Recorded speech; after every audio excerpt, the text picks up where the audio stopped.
Hannah Upp went missing for 20 days in New York. When she was pulled out of the river, she had no memory of where she had been.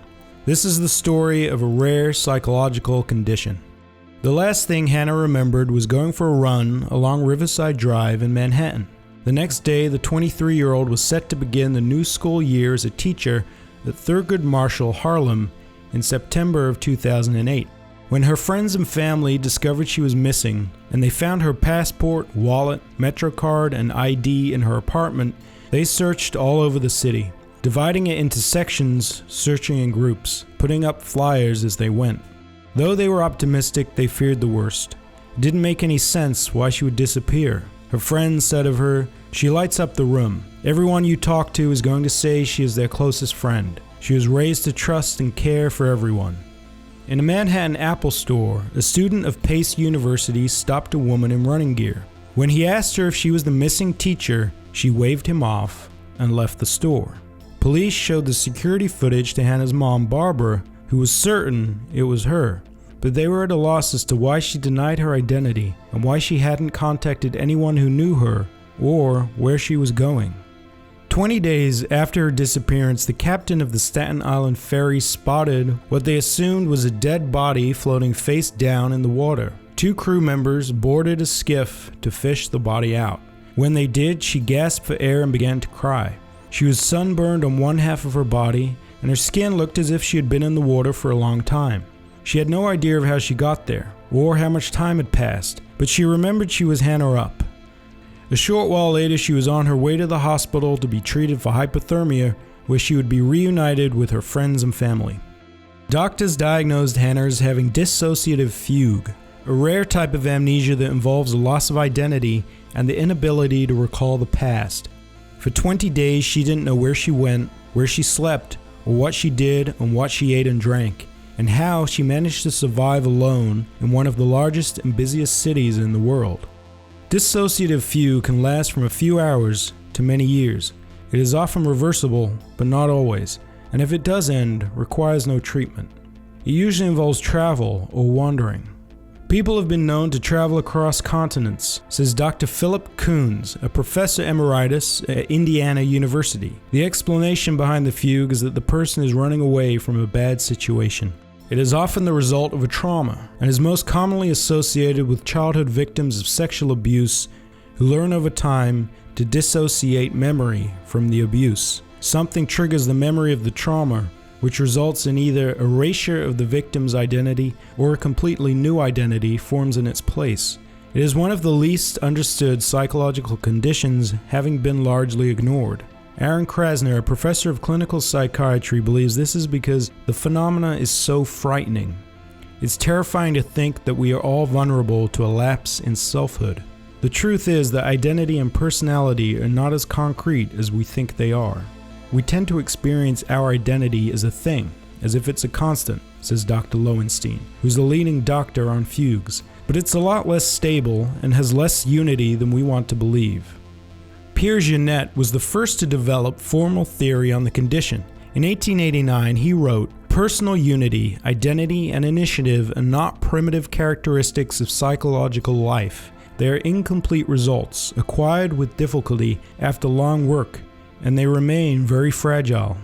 Pierre Janet's research fell into obscurity when counter-theories, such as those of Freud, became more prevalent, and has only recently begun to resurface. Throughout history, there have been many strange cases of dissociative fugue, but radical notions of the self have often been viewed with distrust.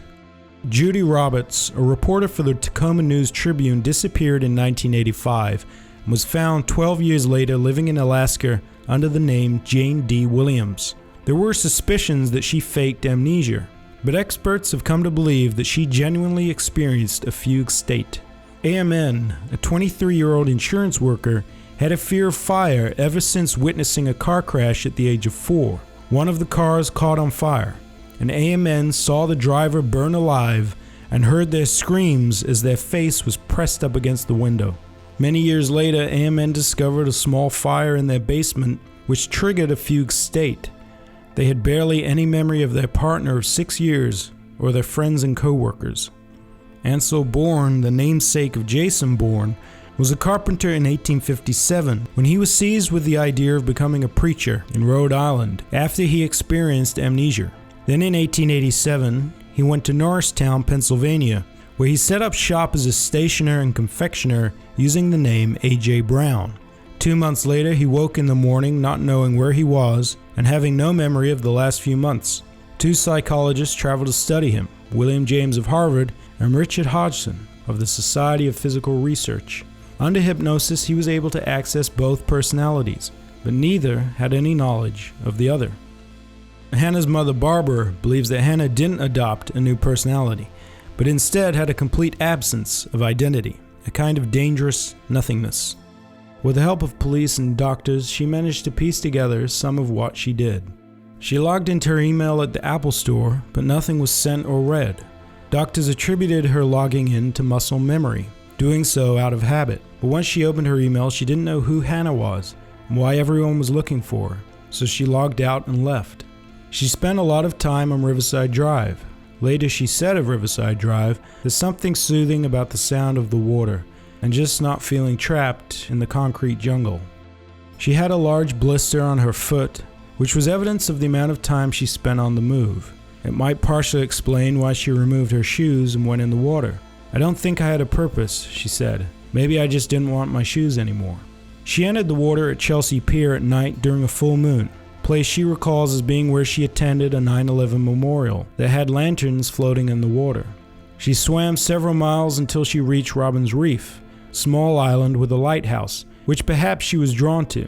She spent the next day on the rocks, where she got sunburned on one side of her body. The following morning, she entered the water again at around 11 a.m. Shortly thereafter, she was rescued by the crew of the Staten Island ferry. Dr. Lowenstein says of people in fugues that there's a quality of them running away from whatever you are trying to ask them. If you begin to hold on to them and try to get them to stay in one place, they go, they're gone. When people recover from fugues, they typically feel shame, guilt, and embarrassment. "It's weird," she told the New York Times. "How do you feel guilty for something you didn't even know you did? It's not your fault, but it's still somehow you. So it's definitely made me reconsider everything. Who was I before? Who was I then? Is that part of me? Who am I now?" She observed how her own struggles with identity are not far removed from what we all experience. When you're just starting out, you have one job to your name. There's your professional identity, and then there's who you are, she said. She may be questioning who she is after experience, but everybody is. This is just extra. It is reminiscent of how experts in the field view identity.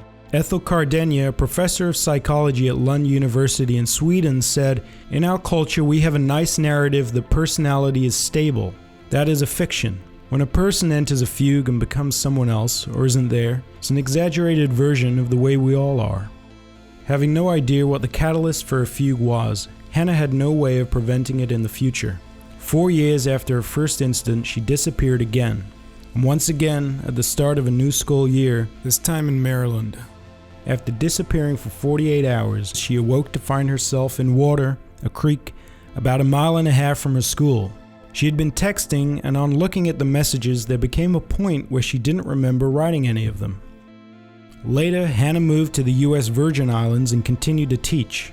Then Hurricane Irma hit St. Thomas on September 6, 2017. Hannah had texted friends that she was safe, but the island was devastated. She told them she didn't recognize anything. Shortly after, Hannah's roommates said they wanted to leave the island. Hannah decided to stay. "School is going to be the first step toward normality for these kids," she said. That next day, a roommate saw her get into her car to go to school, but she never arrived. Her friends and family have been looking for her, but as of today, Hannah Upp is still missing.